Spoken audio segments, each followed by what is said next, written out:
Absolutely, absolutely. You're listening to and streaming A More Perfect Union on KBLA Talk 1580. When we come forward, we're switching gears. We'll be joined by California State Assemblymember Mike Gipson, who is dealing with a profound grief. But we are remembering the bravery and the decency of incredible brother who lost his life in Compton over the weekend. You're listening to and streaming A More Perfect Union on KBLA Talk 1580. More when we come forward. The audience is listening. Thought-provoking, eye-opening, heart-rendering. This is where authentic voices meet powerful discussions on culture, community, and change. This is where Black voices matter. He's breaking boundaries, amplifying diverse perspectives, and tackling the issues that matter most to you. You're inside A More Perfect Union with Dr. Nii-Quartelai Quartey on KBLA Talk 1580. You are listening to and streaming A More Perfect Union on KBLA Talk 1580. This next segment, I'll be honest with you all, it's personal. It's personal for our next guest. It's personal for a lot of friends that I know, one of which called me on Sunday, really shaken and stirred by the news. And so I want to give this the room that it deserves. California State Assemblymember Mike Gipson joins us now. Assemblymember, thank you for being here today, especially under these circumstances. Thank you for having me. Really appreciate it. Well, this weekend, a former member of your staff, Eric Washington, 37 years old, known to friends as E-Wash, was killed at a 4th of July block party in Compton alongside 19-year-old May Bordenave Jenkins. Your statement said that Eric was trying to de-escalate the very kind of violence that ultimately took his life. You said, quote, "This bravery cost him his own life." Assemblymember, tell us who Eric Washington was. Eric Washington, when he walked into the room, he lit up the room. He was the light. He was the oxygen in the room. He was a community organizer. He loved the community. Dr. Cornel West said, "You must love the people you serve and serve the people you love." And I use that quote all the time. But he exemplified that particular quote. He loved Compton. He loved Watts when he worked for me. He embodied the people. He embraced the community. He can walk into any room, any community, and embrace the community. He gave back to the community, especially young Black boys, young brown boys. He poured into those individual youth, young boys. He mentored them. And when he worked for me, you know what? He was a natural born leader. I believe it was part of his upbringing from his mother, Tina, and his other family members, grandmother, and others who the village that raised him. And he has exemplified that kind of leadership. And he, as you talked about, he went to celebrate the 4th of July in Compton at a block party to celebrate the 250th anniversary birthday of this country. And something jumped off and he kicked into action. And we call him E-Wash as a term of endearment. Eric Washington. It was not a street name. It was a name of endearment. E-Wash, Eric Washington, as a term of endearment. And he went into a situation to de-escalate something. And people who were there, because there was guns that were there. And he was like, "There's children. There's so many children there having a good time. Why do you have guns?" No. And he was there to de-escalate a situation.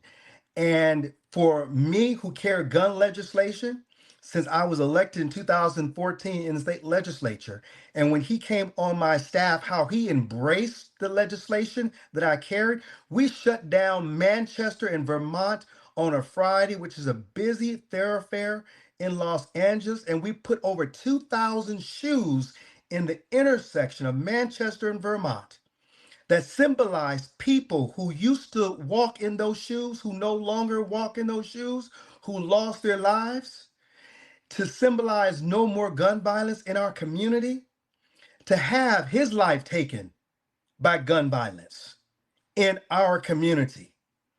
It is a travesty. And that exemplifies who Eric Washington E. Wash truly is. He tried to de-escalate a situation from taking place, from other people losing their particular life, and he lost his own life to save other individuals' lives. He also worked with the Watts Gang Task Force, the Watts Rising Collaborative. He was a man with a master's degree from Grambling State, an HBCU man, given his giving his life to violence intervention, as you've just laid out, in the very community that he came from. I'd also be remiss if I didn't mention that he was a proud alpha man. And there's Absolutely. a particular kind of grief in losing someone to the exact thing.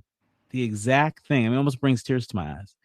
The exact thing that they spent their career trying to stop. How are you and his family and his community holding that right now? We're holding each other up. His mother flew in, um, on Sunday. I met her for the first time on yesterday on Sunday. I was at the hospital when he was pronounced deceased early Sunday morning. Met his cousins who were there who received the news as well. Um, we all hurting. It's not a moment, and I will hopefully try to get through this interview without breaking down. And I apologize in advance because this hit hard. Eric is more than a former employee. He was my brother. He was an extension of my family. I'm a Kappa man. He was an Alpha man. But one thing about it, we believe in community. We believe in service. And he gave his life for service to the community. And that's all he did. He was created and born. People go through life not understanding their purpose. Well, Eric, there was no doubt in my mind that he lived his purpose. This was his calling. This is why God created him. And for 37 years, he walked his calling. He lived his calling to serve others, to make people's lives better, to pour into empty cups. And that's what he did for young people to partner with the Rams, to sports event, to go to Grambling, to get the calls from Compton Community College, from North Texas, from Grambling, and all the institutions that Eric, had the privilege of going into, to get, Mayor Karen Bass, Mayor Emma Sharif, Mayor Rex Richardson, who's another alpha man, calling to, what can we do? And the call is we want to bring this person who did not know him. And if this person dared to had the opportunity to know who Eric really was, then Eric would be here today. And he took from us, he ripped Eric away from us.